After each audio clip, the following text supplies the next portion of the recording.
Yes, guys, welcome back to another week of the Weekly Roundup. It's episode 17. 17. Yeah, Wow, there you go. that's 10 and the 7 there. It's a big 17. There's a lot of information coming your way Some as well. good information. And we've got a lot of good information for you today, and arguably the biggest news of the year, which you've probably all heard of anyway. Potentially even the biggest news ever, bro. For crypto. Like for actual crypto. Yeah, 100%. Well, for a while anyway. I think it's massive anyway. A couple of other people have tweeted that as well, but I definitely do think that. But we'll start off with what we promised we were going to report on last week. Obviously, we recorded on Wednesday, so we didn't have a chance to get to you guys about this anyway. But it's official. Well, it is official. It's official. It is official, but it's not official. It's second consecutive negative growth of GDP. Technically, America are in a recession. They are. Yeah, they are trying to obviously redefine what recession is, so they're in a bit of denial. So change definition on Wikipedia. Yeah, that's what I mean. We got changed 14 times in one day or something, didn't it? But no, I mean, everyone knew that this news was kind of coming. It didn't come as a surprise because obviously the markets didn't even dip, did they? No. If anything, they went high. Yeah, people literally. were like, everyone expected it, so it's not like it was anything new to anyone. But I guess we can relate that to the next couple tabs as well.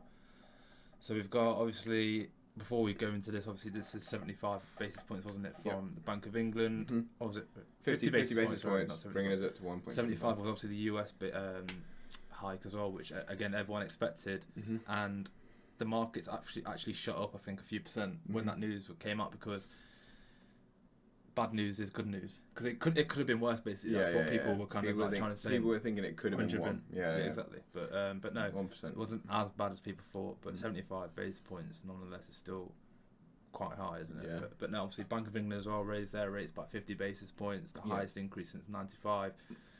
So, don't know. It feels like we're almost like, do you know what I mean? We're coming up to the peak now, and it's just I think kind of sitting up there now. And there's just like a prediction for the England to be in a recession by Q3.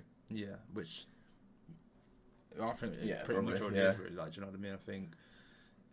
I guess it might not be so like convincing as the US was, because everyone knew that was going to happen. But I can see it happening. It wouldn't surprise me anyway in terms of that happening. But we just thought we'd report that. I guess everyone kind of knows the situation of the economy at the moment, so it's just not really much to speak about it. But yeah, nothing's really changed from what we said last week. Exactly. We kind of said what we thought was going to happen. Basically, did happen. In terms of like investing, we've had a bit of a relief rally. Where we go from here is just like, we're sort of still watching it, aren't we? That's Monitoring. what I mean. We're still in limbo. If you got a trade on, I wouldn't be closing it. That's my opinion. Yeah, stick to your guns. Obviously, keep a tight stop loss or whatever. Keep your targets in your head.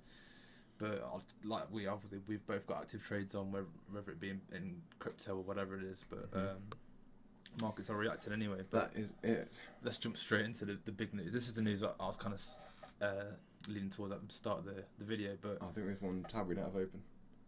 What's job market? Remember the American job market? We're going to have the. Should we speak about that now? Yeah, let's quickly talk about that before we get into this. So obviously, unemployment, the figures came out today. What's the date today? The 5th of August, obviously came out. Breaking news. I think it was down. I think it was 3.5% opposed to the 3.6%, which they previously experienced. Something like around a figure of 508,000 new jobs, something like that. Yeah. Which is double what they kind of thought would happen. Yeah. And it didn't really have positive effects on the market because. Basically, like, it scares the market a little bit, because it means that one of the things the Fed are falling back on at the minute is the American job market. When they're looking at like tightening for monetary policy, they say like, if we've got more space to tighten because we're not worried about people losing jobs. If they tighten too fast, and you have people being laid off, basically companies can't borrow money, then they're not going to expand. So the growth, it means no new jobs are going to be created. If new jobs are being created, they can still be like, okay, well, we can still tighten into any problems that we've got. And that's one of the things they've really been falling back on. So I think the market took it a bit of like, oh, okay, well, the job market's looking all right, so how will the Fed react to that? Yeah. I think it was a bit of like a shock sell-off. I think we're going to bounce out of that area, to be honest, because I think that, again, we've talked about this before, we talked this offline as well, is that I think it's a bit of a lagging indicator. So how much effect it actually is going to have on the market, I don't know. It was just a bit of an initial dump when it was a shock when people saw the news. That's what I mean. I think like it's already pretty much like rebounded from where it was, but it's just kind of, it did take the momentum out of the charts. But I guess we'll just see, because it does kind of give them a bit of an excuse to kind of say, okay, look, obviously that's their main aim, unemployment, obviously. It kind of gives them an excuse to push the boundaries a bit more, so to say. Whether they do or not, I guess there's other things obviously that come into play, like we speak about every week, but which are arguably in the grand scheme of things a bit more important in terms of like holding the economy together. Yeah. Obviously, unemployment is obviously a big thing, but there are other things that they need to consider as well. So, but yeah, let's get in to the big news. The big one. The big news. Obviously, you can see here, crypto exchange Coinbase and asset management giant BlackRock have partnered to offer crypto trading services to institutional investors. This is mad. So this is the biggest wealth management company.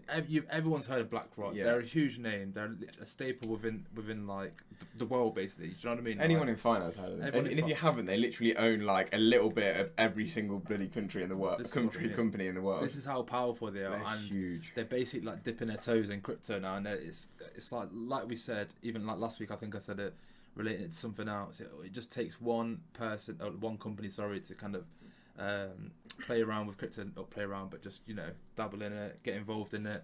And then a lot of other people will follow suit because they see, obviously, BlackRock, there's a reason they're doing it. Let's get involved as well. And they've taken the first step, and it's the biggest one that I've done it first, which I'm a bit surprised about. I'm not going to lie. This news kind of took me by surprise because although, obviously, we spoke about something like this, similar to this happening, I wouldn't expect it to have been BlackRock straight off the bat. Yeah, I know. Well, just to give you an idea of like how big they are, I'm pretty sure they had $14 trillion under assets under management, and then over the last quarter they lost like $3 trillion or something. Right.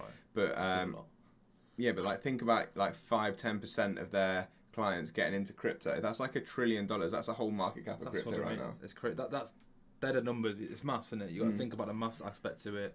Numbers when you talk about a market cap and then what that implications that will have to price. Do you know what I mean? It only leads one way. It's just, it's massive.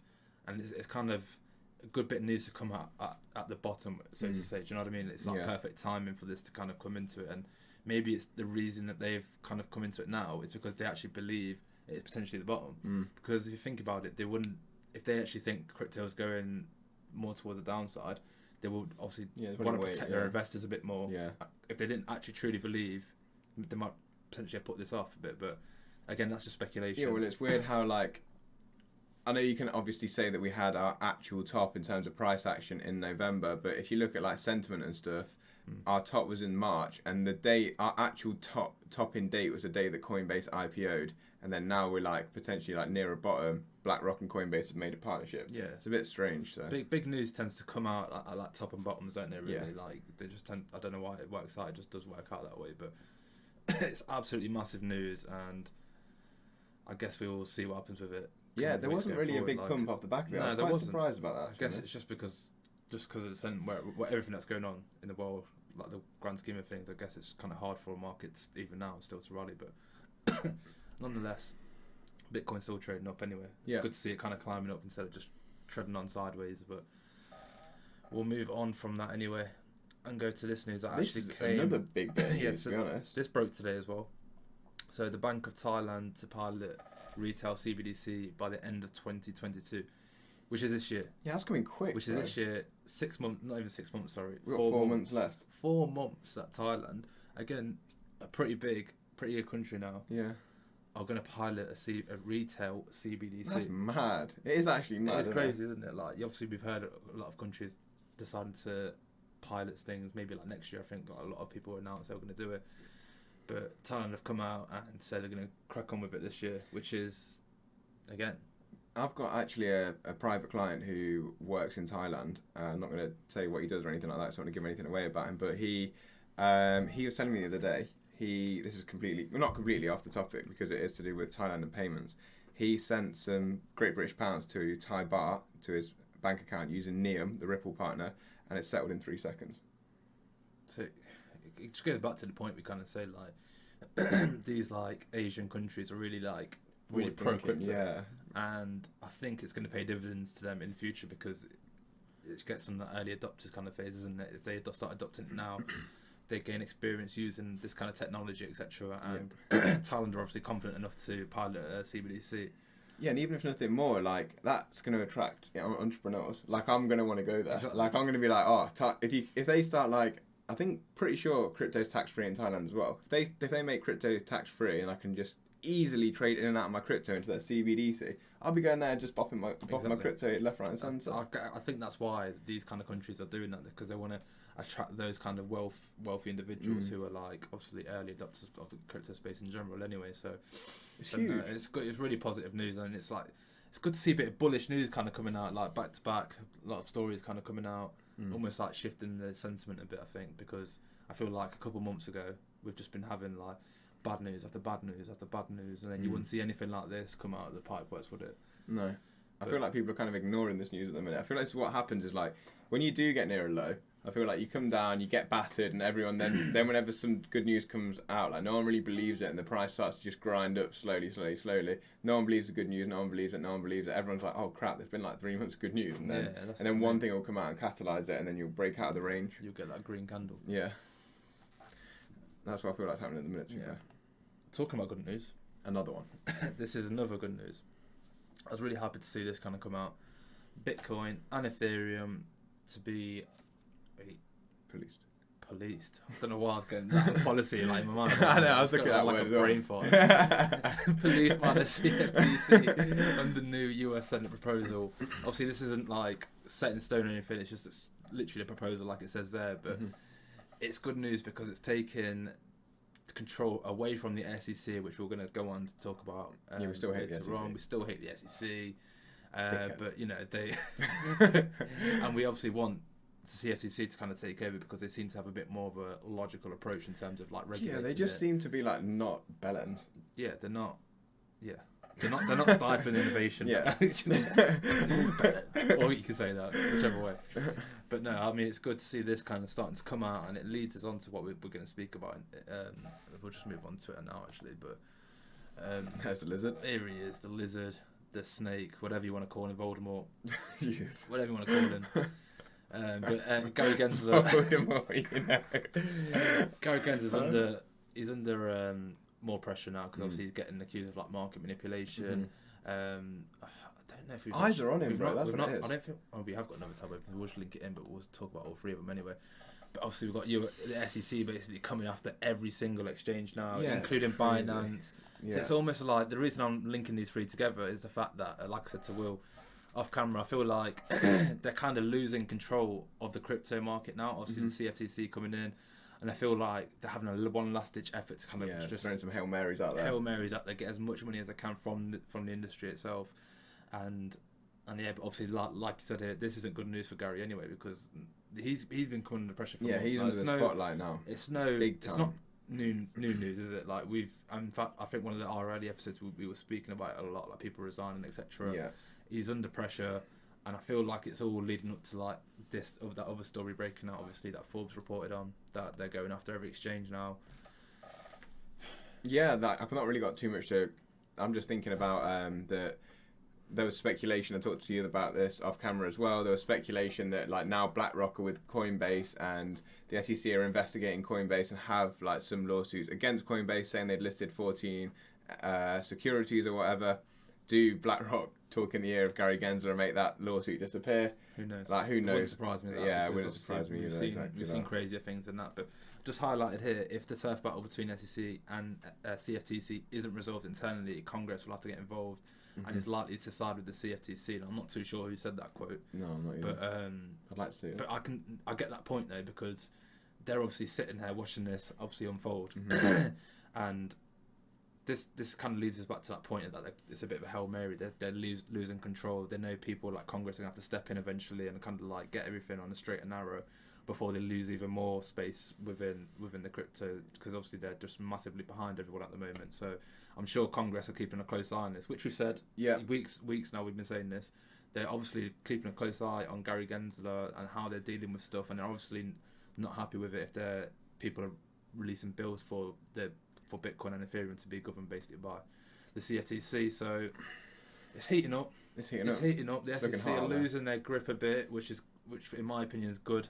Yeah, Gary needs to take a seat for crypto in general and for America as well. So he does need. I can't wait for that day. Yeah, to be fair, like, wait for that. I don't mind strict regulation or anything, but there's no regulation because there's no rules. That's what I mean. It's like, oh yeah, do you know what? You're just going to sue you because that's wrong. And then it's like, okay, well, what's it wrong against? Well, we're not going to tell you why it's wrong. We're just going to sue wrong. you. Yeah. That's what I mean. And it's just no clarity. And we're still in the same place now as we were last year. Do you know what I mean? Yeah. There's no one knows where they stand, basically, which hopefully the CFTC can come in and really help that, because that's just going to really help boom crypto. Yeah, and I did a live today, and I was talking about it on the live, and I was basically saying that, like, the SEC have got nothing on Ripple because, like, they filed the library lawsuit after Ripple's lawsuit. The library lawsuit's already been to trial.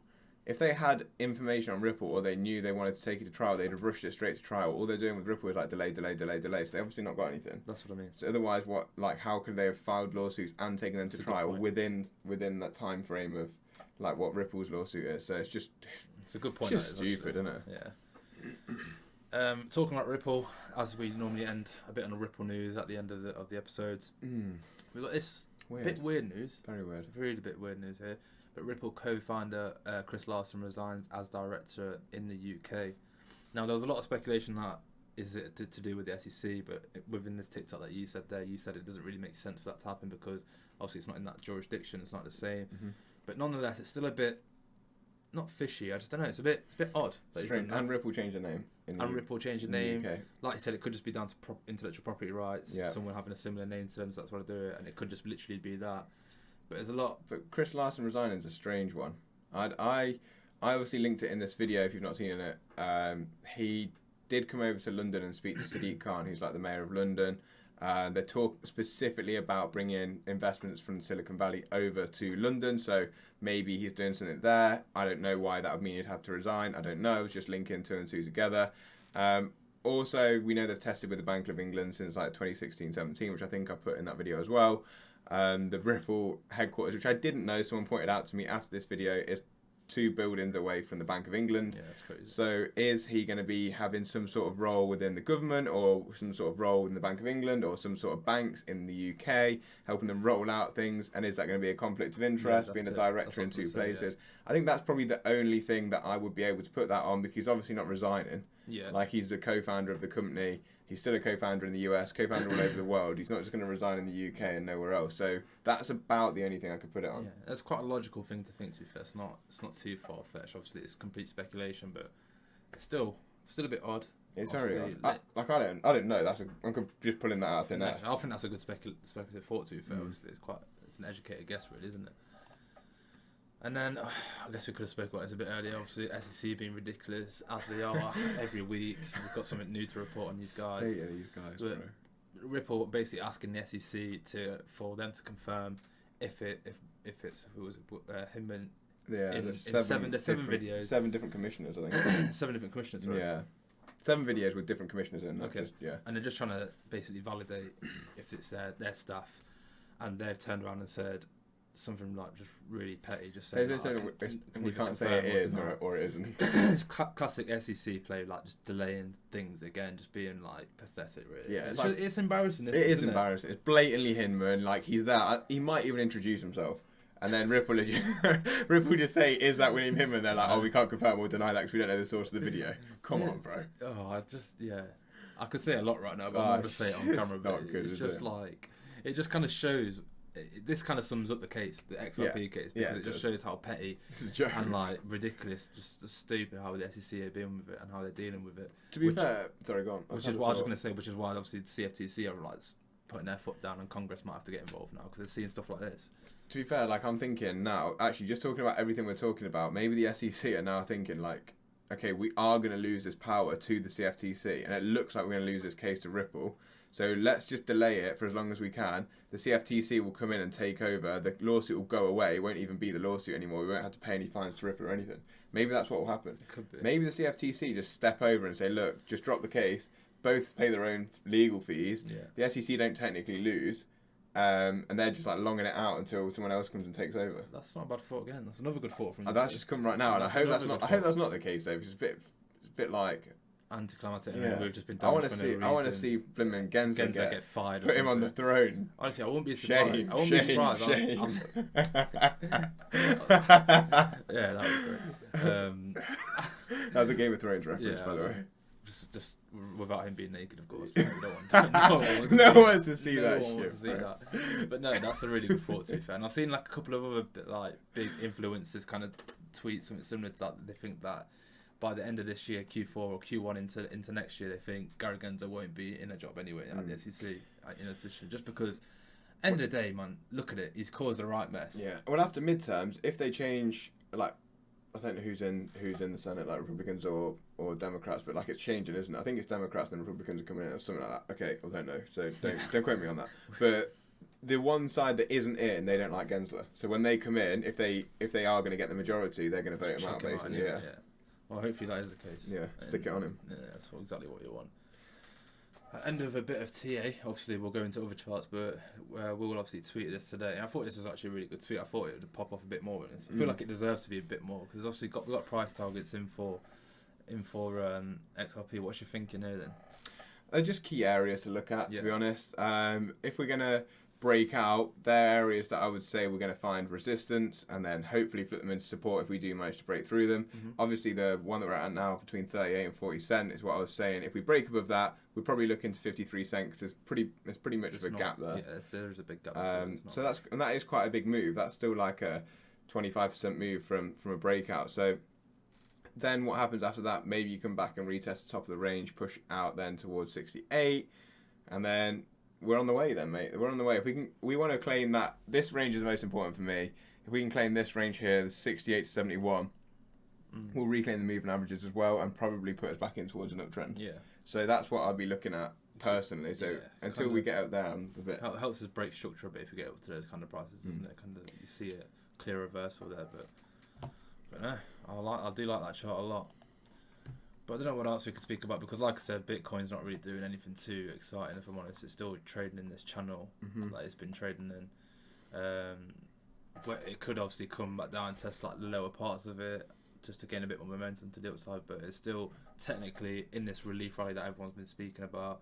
But it is still technically in a bit of a bear flag structure as well, which we need just something we need to be aware of. I'm not saying not all bear flags obviously come into fruition, do they? They don't always execute as they should technically.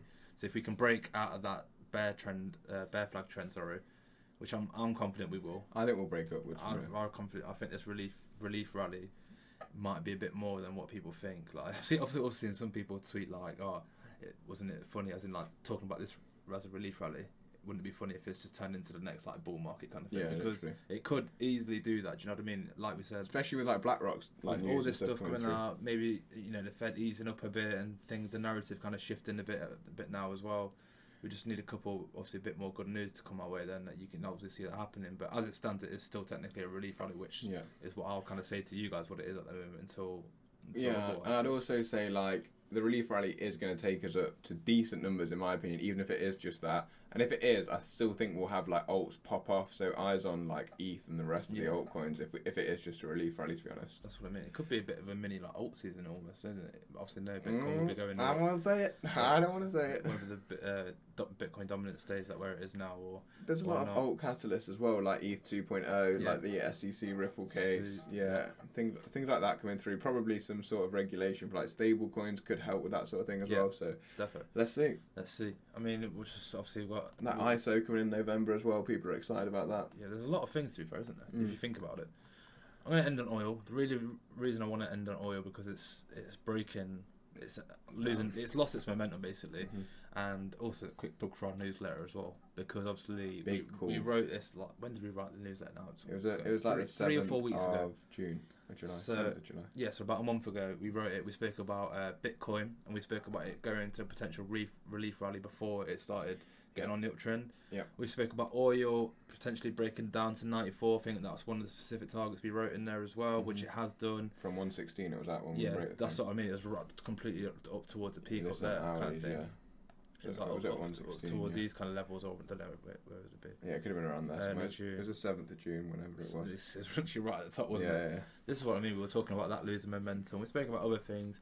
Made a couple good calls on it. Obviously, not all our calls aren't always correct. Obviously, no one's really perfect when it comes to this, but That's why you should sign up to our newsletter, because it's coming at you guys really fast. We've got issue 2 coming up very soon as well. Yeah, we'll probably launch it next week, to be honest. Yeah, we're going to finish it off now. We've got people off the website ready to launch. Yeah, we've got people interested, other influencers all interested as well, because it's good vibe. If I'm on it, if we're giving people tips like this as well, if you put we those enjoy trades writing on, it. you'd have made your subscriptions back. Exactly, and we enjoy writing it as well. Obviously, the only reason we're charging like the small fee is because it takes up a lot of time, because it's not just something that we just sit down for an hour and do. It's throughout the whole week, adding to it, etc. Yeah, and I also think that it's important to put a little price tag on things, because otherwise people just don't value it. Exactly. If you get something for free, like I often look through things for free and I just skim through them. I don't really pay much attention to it. If I pay for something, I'm more likely they're going to read it. That's it, what I mean. That's what obviously the whole and appreciate it as well. Of the newsletter is anyway, to read it and stuff like that. But yeah, I think that we've covered everything today in good time. Not too long of an episode today, but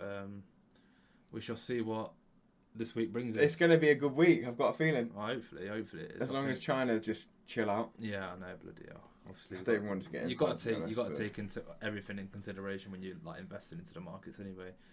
Obviously, geopolitical, everything's kind of heating up again at the moment. Yeah, obviously, on the other side of the world. But hopefully, touch wood, nothing happens with that, and peace up, A-Town down, as Usher would say. Market. Episode 17 out.